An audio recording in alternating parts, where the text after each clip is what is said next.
Hello everyone, एक बार फिर से स्वागत है आप सभी लोगों का आपके अपने चैनल जीएस बाय शुभा में। तो कैसे हैं आप लोग सभी? मैं आशा करती हूँ आप सभी लोग बहुत ही अच्छे होंगे, एकदम स्वस्थ होंगे और बहुत अच्छे से अपनी पढ़ाई भी कर रहे होंगे। तो चलिए गाइज, अब अपनी आज की पॉलिटी की क्लास पर आते हैं। तो जैसे कि आप लोग जानते ही हैं, पॉलिटी में अब आ रहे हैं, अब अभी फंडामेंटल राइट्स ही चल रहे हैं, हमारे मूल अधिकार ही चल रहे हैं, जो कि हमारे संविधान के तीसरे भाग में आते हैं। आज हमारी इस टॉपिक की 23वीं क्लास है। तो अब तक की जितनी क्लासेस हैं, जिन बच्चों ने नहीं ली हैं तो प्लीज़ आप एक बार उनको लीजिएगा, उसके बाद आपको आज की क्लास और अच्छे से समझ आएगी। ठीक है, तो चलिए अब अपनी आज की क्लास शुरू करते हैं। तो जैसे कि आप लोग जानते ही हैं, अभी हमारा जो अधिकार दूसरा फंडामेंटल राइट है, जो दूसरा हमारा मूल अधिकार है, स्वतंत्रता का अधिकार, वो ही चल रहा है। तो स्वतंत्रता का जो अधिकार है वो आर्टिकल 19 से आर्टिकल 22 तक आता है। तो इससे पहले वाला जो हमारा अधिकार है, समानता का अधिकार, वो हम कंप्लीट कर चुके हैं।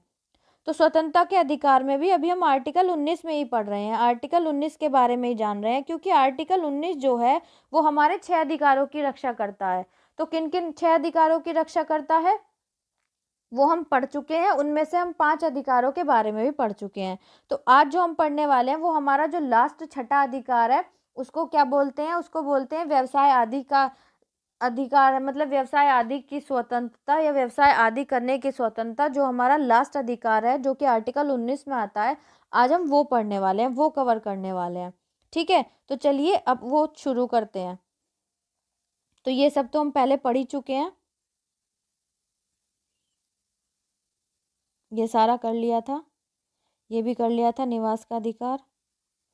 आज हमारा ये चलेगा, जिसको हम क्या बोलते हैं? व्यवसाय आदि की स्वतंत्रता। तो ये कंप्लीट करने के बाद, उसके बाद आज हम हमारा जो आर्टिकल 20 है उसको भी कंप्लीट करेंगे। फिर हमारा जो आर्टिकल 21 है वो हम अपनी नेक्स्ट क्लास में देखेंगे। तो व्यवसाय आदि की स्वतंत्रता किन किन रूपों में होती है, क्या क्या कंडीशंस होती हैं, कहाँ कहाँ एक्सेप्शंस होते हैं, कहाँ कहाँ सरकार उनमें एक लिमिट क्रिएट कर सकती है, तो वो सब क्या है हम इसमें जानने वाले हैं। ठीक है, तो इसमें कहा गया है सभी नागरिकों को किसी भी व्यवसाय को करने, पेशा अपनाने एवं व्यापार शुरू करने का अधिकार दिया गया है। तो भारतीय संविधान ने सभी नागरिकों को क्या अधिकार दिया है कि वो कोई भी व्यवसाय कर सकता है, कोई भी पेशा अपना सकता है, व्यापार आदि शुरू कर सकता है, उसका अधिकार हमारे संविधान में दिया गया है। यह अधिकार बहुत विस्तृत है।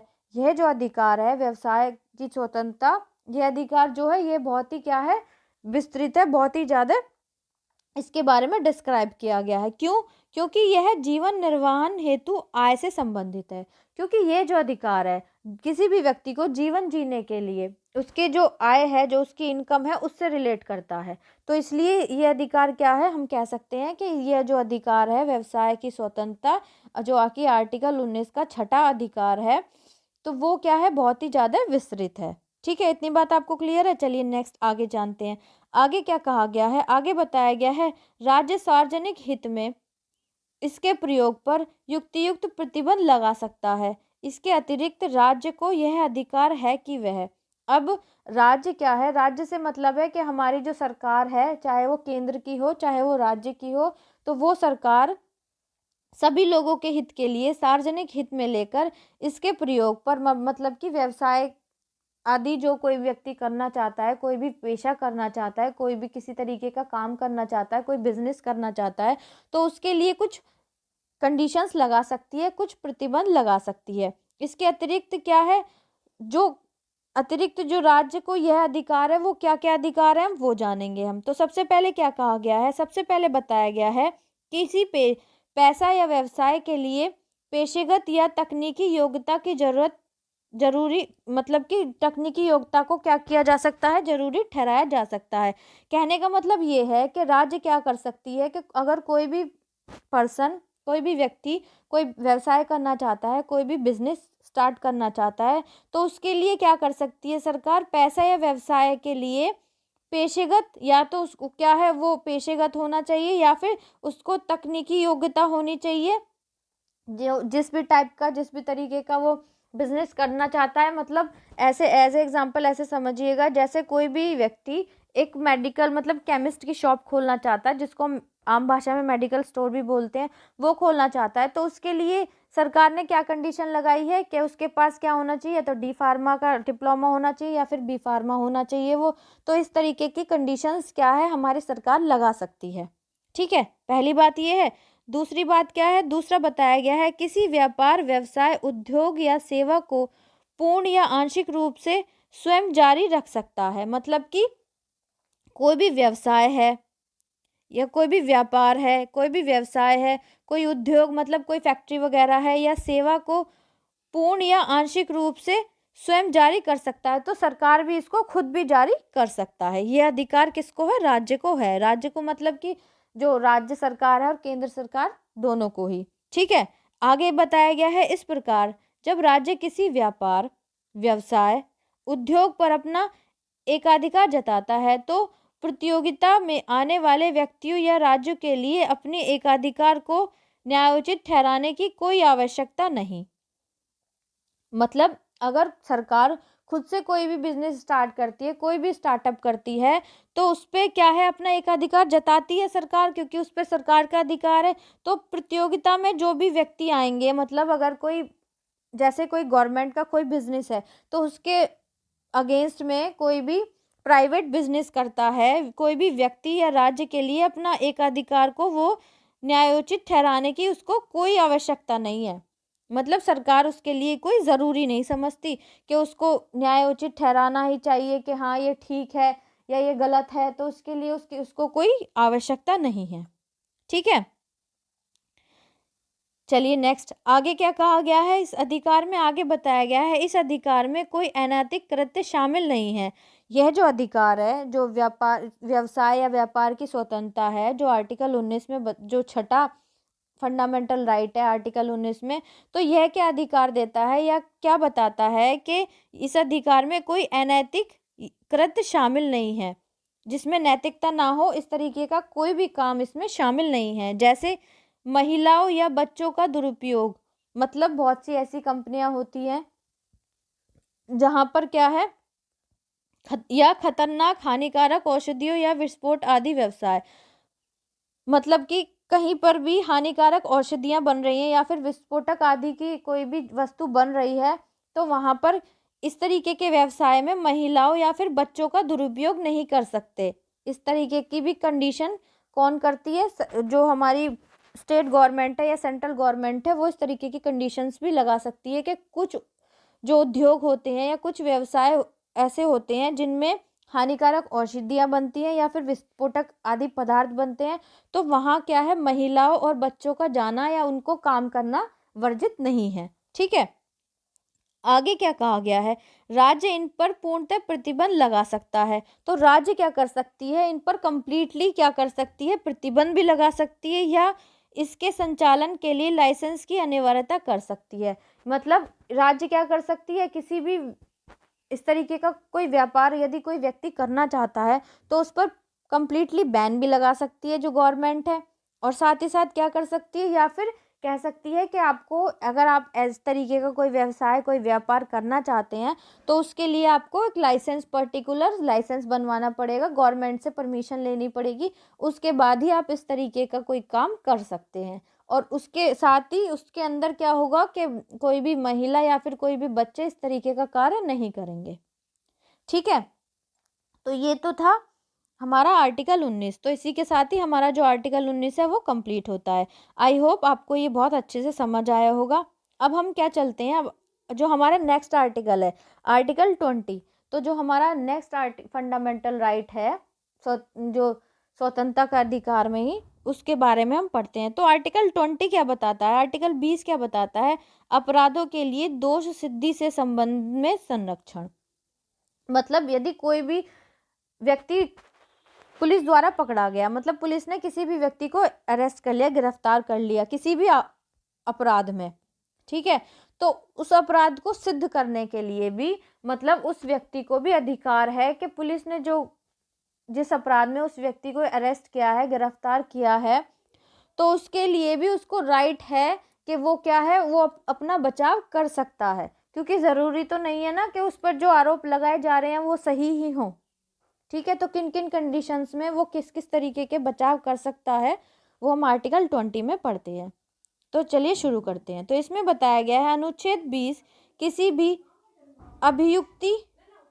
अभियुक्त या दोषी करार व्यक्ति, चाहे वह नागरिक हो या विदेशी या कंपनी व परिषद का कानूनी व्यक्ति हो। मतलब आर्टिकल 20 जो है, आर्टिकल 20 जो है वो क्या कहता है, किसी भी जो अभियुक्त या फिर दोषी करार व्यक्ति, कोई भी व्यक्ति दोषी करार किया गया है या फिर उसको दोषी पूर्ण माना गया है, चाहे वो नागरिक हो या फिर वो विदेशी हो, चाहे तो वो भारत का नागरिक हो, चाहे वो कोई विदेशी व्यक्ति हो या फिर कोई कंपनी हो, ठीक है, या फिर कोई परिषद हो किसी भी तरीके की जो, या फिर कानून का व्यक्ति हो, परिषद का जो कानूनी व्यक्ति है वो हो, उसके विरुद्ध मनमाने और अतिरिक्त दंड से संरक्षण प्रदान करता है। तो कौन प्रदान करता है? जो हमारा आर्टिकल 20 है हमारे फंडामेंटल राइट में, तो वो क्या करता है? दंड से संरक्षण के लिए यह अधिकार प्रदान करता है। इस संबंध में 3 व्यवस्थाएं हैं। मतलब इस संबंध में 3 व्यवस्थाएं हैं। अगर किसी भी व्यक्ति को, किसी भी पर्सन को, चाहे वो कोई व्यक्ति हो, चाहे वो कंपनी हो, चाहे कोई परिषद का कोई कानूनी व्यक्ति हो, अगर उसको कोई अपराध घोषित किया गया है कि ये अपराधी है, तो इस तरीके से उसको क्या है, संरक्षण प्रदान किया गया है, दंड से संरक्षण प्रदान किया गया है। वो कब कब क्या क्या संरक्षण है, अब उनके बारे में जानते हैं। तो इसके 3 व्यवस्थाएं हैं। तो कौन सी व्यवस्थाएं हैं, उन व्यवस्थाओं के बारे में अब हम पढ़ते हैं। चलिए, तो जितना मैंने आपको समझाया कि आर्टिकल 20 क्या बताता है, आई होप ये आपको समझ आ गया होगा। अगर कोई भी प्रॉब्लम हो किसी भी तरीके की तो प्लीज़ आप कमेंट में ज़रूर बताइएगा। मैं नेक्स्ट टाइम से उसको और अच्छे से प्रेजेंट करने की कोशिश करूँगी। ठीक है, तो पहला क्या आता है, कोई पूर्व पद प्रभाव कानून नहीं। मतलब कोई पूर्व पद प्रभाव कानून नहीं, इसका मतलब क्या है वो अब जानते हैं।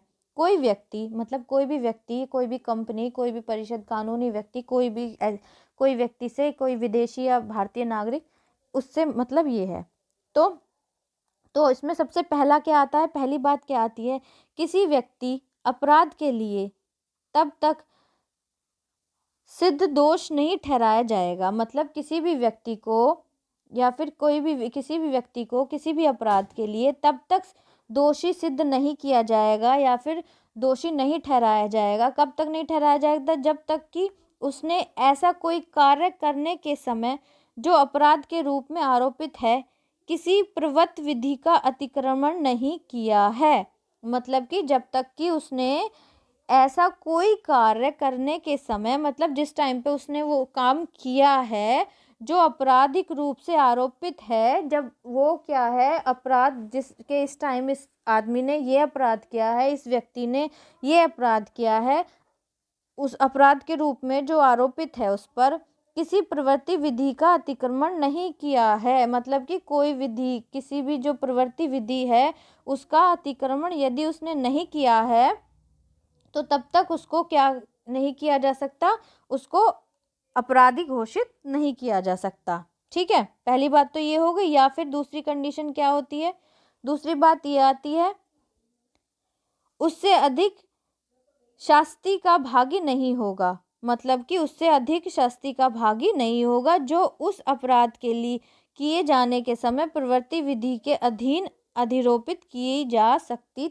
है या फिर थी। ठीक है, साथ ही साथ क्या बताया गया है, साथ ही साथ कहा गया है जो उससे क्या है, उससे अधिक सशस्त्र का भागी नहीं होगा जो उस अपराध के लिए या उस अपराध के किए जाने के समय, मतलब जब वो अपराध किया गया, जिस टाइम वो कोई भी जो अपराध है उसको किया गया है, प्रवृत्ति विधि के अधीन अधिरोपित की जा सकती है। ठीक है, तो ये पहली कंडीशन ये हो गई। दूसरी कंडीशन क्या आती है, दूसरी कंडीशन आती है दोहरी क्षति नहीं। अब ये दोहरी क्षति क्या है उसके बारे में जानते हैं। तो दोहरी क्षति के बारे में बताया गया है, किसी व्यक्ति को एक ही अपराध के लिए एक बार से अधिक अभियोजक और दंडित नहीं किया जाएगा। दोहरी क्षति ये आती है कि कोई भी व्यक्ति है, कोई भी पर्सन है, तो उसको क्या है, उसको अगर एक बार किसी भी अपराध के लिए, किसी भी क्राइम के लिए अगर एक बार उसको पनिशमेंट मिल गई है, एक बार उसको सज़ा मिल गई है, तो उसके लिए उसको एक बार से अधिक अभियोजित या फिर दंडित नहीं किया जाएगा। ठीक है, एक क्राइम, एक बार किसी भी अपराध के लिए, किसी भी क्राइम के लिए एक ही बार सजा दी जाएगी, दोबारा नहीं दी जाएगी। ठीक है, पहली बात ये होगी। अब इसमें तीसरी बात ये आती है, वो क्या आता है, वो आता है स्वयं अभिशंसन नहीं। अब ये क्या होता है स्वयं अभिशंसन नहीं, ये क्या होता है? इसमें बताया गया है किसी अपराध के लिए अभियुक्त किसी व्यक्ति को स्वयं अपने विरुद्ध साक्षी होने के लिए बाध्य नहीं किया जाएगा। मतलब यदि किसी भी पर्सन ने, किसी भी व्यक्ति ने, चाहे वो देश का हो या फिर विदेश का हो, कोई भी हो, तो यदि उसने कोई अपराध किया है तो फिर उसके लिए उसको खुद के लिए, मतलब कि खुद ही उसका गवाह नहीं माना जाएगा। या फिर उसने मतलब ये मान लिया कि उसने अपराध किया है या फिर नहीं भी किया है, कोई भी व्यक्ति है, उसको पुलिस ने अरेस्ट कर लिया किसी भी क्राइम के लिए, किसी भी अपराध के लिए, तो वो खुद का गवाह खुद ही नहीं बन सकता। अगर वो कहे ना कि नहीं मैंने ये अपराध नहीं किया, तो उस कंडीशन में वो मतलब अपनी गवाही कोई भी व्यक्ति खुद नहीं दे सकता। इसका मतलब ये है। ठीक है, मतलब ये वर्ड आया है स्वयं अभिशंसन नहीं, तो इसका मतलब ये है कि कोई भी व्यक्ति जिस पर कोई भी अपराध आरोपित किया गया है, अभी वो सिद्ध नहीं हुआ है, तो वो व्यक्ति खुद का ही गवाह नहीं बन सकता। ठीक है, चलिए नेक्स्ट आगे चलते हैं। आगे क्या कहा गया है? आगे बताया गया है एक पूर्व पद प्रभावी कानून वह है। अब कोई भी पूर्व पद मतलब पहला पद जो प्रभावी कानून है वो यह है जो पूर्वव्यापी प्रभाव से दंड अध्यारोपित करता है। मतलब जो कि क्या करता है, जो पूर्व व्यापित प्रभाव है उससे किसी भी व्यक्ति को दंड आरोपित करता है। अर्थात इसका मतलब क्या है? इसका मतलब है कि किए गए कृत्यों पर, जो भी उसने कार्य किया है, किसी भी तरीके के जो भी कृत्य किए हैं, या जो ऐसे कृत्यों हेतु दंड को बढ़ाता है, या फिर कोई भी ऐसे कृत्य हेतु, ऐसे कार्य हेतु जो फिर जो कि क्या है अपराध की श्रेणी में आते हैं, उस क्या है उसके हेतु जो भी दंड को बढ़ाता है। साथ ही साथ आगे क्या है, अनुच्छेद 20 के पहले प्रावधान के अंतर्गत इस तरह के क्रियान्वयन पर रोक है। इसका मतलब क्या है? इसका मतलब ऐसे समझिएगा कि जैसे किसी ने चोरी करी है, ठीक है, किसी व्यक्ति ने यदि चोरी करी है, तो चोरी के लिए आपको, अगर वो उसको एक्सेप्ट नहीं करता, तो इसका मतलब ये नहीं है कि आप उसको थर्ड डिग्री बिना कोर्ट की परमिशन के आप उसको थर्ड डिग्री देंगे, या फिर जितना उसको पूछताछ की जा सकती है उससे ज़्यादा आप उसको क्या है दंड देंगे। इसका मतलब ये है। ठीक है, नेक्स्ट आगे समझते हैं। आगे क्या कहा गया है? आगे बताया गया है हालांकि इस तरह की सीमाएं केवल आपराधिक कानून में ही हैं। इस तरीके की सीमा क्या है? कोई आपराधिक कानून में, जैसे किसी ने किसी का मर्डर कर दिया या फिर रॉबरी करी है, डकैती वगैरह डाली है, तो इस तरीके के जो क्राइम्स हैं उनमें ही आप लिमिट से ज़्यादा थोड़ा सा क्रॉस कर सकते हैं। अदरवाइज आप किसी को भी थर्ड डिग्री, ऐसे ही जो छोटे मोटे अगर किसी ने क्राइम करे हैं उसके में आप थर्ड डिग्री नहीं दे सकते। अगर आप थर्ड डिग्री दे रहे हैं तो इसका मतलब है कि उसकी स्वतंत्रता का हनन हो रहा है, तो वो जो कि हमारे आर्टिकल 20 में ही आता है। मतलब इस चीज़ का अधिकार कौन सा आर्टिकल देता है? आर्टिकल 20 ही इस बात का अधिकार देता है, न कि सामान्य सिविल अधिकार या कर कानूनों में। मतलब कोई सिविल से रिलेटेड कोई केस है या टैक्स से रिलेटेड कोई केस है, जो मैं आप बोलना चाह रही हूँ, आप प्लीज़ वो समझिए। मैं ये बोलना चाह रही हूँ कि अगर कोई क्राइम से रिलेटेड है, कोई क्राइम कमिट किया है किसी भी पर्सन ने, तो उस कंडीशंस में तो आप क्या कर सकते हैं, उसकी पिटाई वगैरह कर सकते हैं, जितनी लिमिट है उससे थोड़ा ज़्यादा भी कर सकते हैं। अदरवाइज अगर कोई सिविल रिलेटेड केस है या फिर कोई टैक्स से रिलेटेड केस है, तो उन केसेस में आप उस पर्सन को थर्ड डिग्री नहीं दे सकते। ठीक है, या फिर दूसरे शब्दों में जाने तो जन उत्तरदायित्व या एक कर को पूर्ण व्यापी रूप में लगाया जा सकता है ना। फिर आगे है, इसके अतिरिक्त इस तरह की व्यवस्था अपराध दोष या सजा सुनाए जाने के मौके पर आपराधिक कानून पर प्रभाव भी रहती है, मतलब कि प्रभाव भी रहती है कि इसके अतिरिक्त इस तरह की अगर व्यवस्था कोई करता है तो अपराध दोष या सजाएं सुनाए जाने के मौके पर आपराधिक कानूनों पर प्रभावी भी रह सकती है। ठीक है, उस टाइम पे वो इंसान ये कह सकता है कि मैंने मतलब मेरे साथ इस तरीके का बिहेव किया गया, तो किसी भी पर्सन को इस तरीके की अपना क्या है बचाव के लिए वो स्वतंत्रता है। ठीक है, नेक्स्ट आगे जानते हैं। आगे कहा गया है, अंततः सुरक्षा व्यवस्था के तहत बचाव के मामले में एक व्यक्ति की सुरक्षा की मांग के आधार पर नहीं की जा सकती। अंततः क्या है कि यदि सुरक्षा व्यवस्था है उसके तहत बचाव के मामले में एक व्यक्ति की सुरक्षा की मांग के आधार पर नहीं की जा सकती। मतलब एक ही व्यक्ति की सुरक्षा है तो उसके बचाव के अधिकार मतलब उसके बचाव के तहत जो सुरक्षा की मांग है, तो बचाव के मामले में यदि किसी व्यक्ति की जो सुरक्षा की मांग है उसके आधार पर उस नहीं की जा सकती कि जैसा वो चाह रहा है उसको इस तरीके की सुरक्षा दी जाए। ठीक है, अब आगे है, दोहरी क्षति के विरुद्ध सुरक्षा का मामला सिर्फ एक कानूनी न्यायालय या न्यायिक अधिकरण में ही ठहराया जा सकता है। यदि किसी को दोहरी क्षति पहुंची है तो उसके विरुद्ध सुरक्षा या मामला सिर्फ एक कानूनी न्यायालय न्यायिक अधिकरण में ही ठहराया जा सकता है। मतलब दूसरे शब्दों में से समझे कि यह विभागीय या प्रशासनिक सुनवाई में लागू नहीं हो सकता, क्योंकि ये न्यायिक प्रकृति के नहीं है। तो ये हम कह सकते हैं कि जो ये है ये जो विभागीय या फिर प्रशासनिक सुनवाई है उनमें लागू नहीं हो सकता, क्योंकि ये न्यायिक प्रकृति के नहीं है। क्योंकि एक तरीके से हम कह सकते हैं कि ये न्यायिक प्रकृति के नहीं है।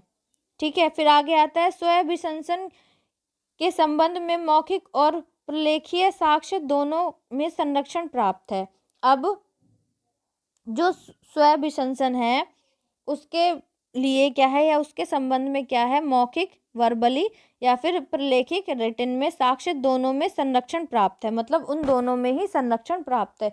यदि कोई वर्बली किसी के अगेंस्ट गवाही देता है या फिर रिटन में देता है तो वो दोनों ही संरक्षण उसमें ही प्राप्त है। हालांकि यह विस्तारित नहीं किया जा सकता। हालांकि यह है कि इसको डिस्क्राइब नहीं किया जा सकता। सबसे पहले उनमें क्या क्या कंडीशन है, क्या क्या बातें हैं, भौतिक विषयों के आवश्यक उत्पादों में, यदि भौतिक विषयों में जो आवश्यक उत्पाद हैं उनमें, या फिर अंगूठे के निशान, हस्ताक्षर या फिर ब्लड सैंपल्स मतलब कि रक्त जांच की अनिवार्यता पर। इन कंडीशंस में क्या है, ये तो होंगी ही होंगी, किसी के अंगूठे के निशान लेने हैं, सिग्नेचर लेने हैं या फिर ब्लड सैंपल की जांच करनी है, या मतलब भौतिक विषय पर जो आवश्यक उत्पाद हैं। तो इन कंडीशंस में कोई भी पर्सन क्या है अपना उसको ये राइट नहीं है कि वो इस चीज़ के क्या आर्टिकल 20 के तहत मैं चाहता हूँ कि मेरे फिंगरप्रिंट्स ना लिए जाएं या फिर सिग्नेचर ना कराए जाएं या फिर मेरे ब्लड की जांच ना कराई जाए। तो ये सब आर्टिकल 20 में या फिर उसकी जो स्वतंत्रता है, जो दोष सिद्धि से संबंधित संरक्षण है, उस संरक्षण में ये बातें नहीं आती। तीसरी बात है किसी इकाई की प्रदर्शनी की अनिवार्यता। तो इसके अलावा इसका विस्तार केवल उन शिकायतों की सुनवाई पर ही हो सकता है जो आपराधिक प्रकृति की न हो। मतलब कोई भी व्यक्ति अगर उसने अपराध नहीं किया है, ठीक है, जो शिकायतें आपराधिक प्रवृत्ति की नहीं है, किसी को ऐसे ही लगा दिया गया कि हाँ भाई इसने ये काम करा है, इसके में ये काम करा है, तो उन कंडीशंस में ही वो उसको संरक्षण प्रदान है। अगर उसने कोई भी आपराधिक प्रकृति का कोई भी काम किया है तो उस कंडीशन में जो आर्टिकल 20 है उस पर्सन की उस व्यक्ति की हेल्प नहीं कर सकता। आई होप आपको ये क्लास समझ आ गई होगी। ठीक है, तो आज की क्लास इतनी ही है। अब जो हमारी नेक्स्ट क्लास है जो कि क्या आती है, आर्टिकल 21 को बताती है। आर्टिकल 21 में क्या है, प्राण और दैहिक स्वतंत्रता जो है उसमें किस किस कंडीशन में क्या क्या कंडीशन है, क्या क्या चीज़ें उसमें बताई गई हैं, वो सब हम अपनी नेक्स्ट क्लास में पढ़ेंगे। उसके बाद फिर जो शिक्षा का अधिकार है जो कि आर्टिकल 21 के क्या में आता है वो पढ़ेंगे। फिर उसके बाद जो गिरफ्तारी है उसके जो संरक्षण में जो स्वतंत्रता है जो कि आर्टिकल 22 बताता है वो पढ़ेंगे। तो गाइस आज की क्लास इतनी ही। आई होप आप आज की क्लास आपको अच्छी लगी होगी और समझ आई होगी। अगर अच्छी लगी है तो प्लीज़ कमेंट में ज़रूर बताइएगा। समझ आई है तो भी प्लीज़ कमेंट में ज़रूर बताइएगा। अगर अच्छी नहीं भी लगी है, कहीं कहीं कोई प्रॉब्लम आई है किसी भी बच्चे को, तो भी प्लीज़ कमेंट में ज़रूर बताइएगा। नेक्स्ट टाइम से मैं कोशिश करूँगी कि किसी को कोई प्रॉब्लम ना हो, ठीक है। और इस क्लास को ज़्यादा से ज़्यादा बच्चों तक शेयर कीजिए ताकि और बच्चे भी इस चैनल से जुड़ सकें और डिटेल में जीएस पढ़ सकें। अगर आप इस चैनल पर नए हैं, पहली बार विजिट कर रहे हैं, तो प्लीज़ चैनल को सब्सक्राइब ज़रूर कीजिएगा, बेल आइकन को भी प्रेस कीजिएगा ताकि जब वीडियो अपलोड हो आप तक नोटिफिकेशन आ जाए, ठीक है। तो गाइज़ आज के लिए इतना ही, मिलते हैं नेक्स्ट क्लास में। तब तक के लिए थैंक यू वेरी मच।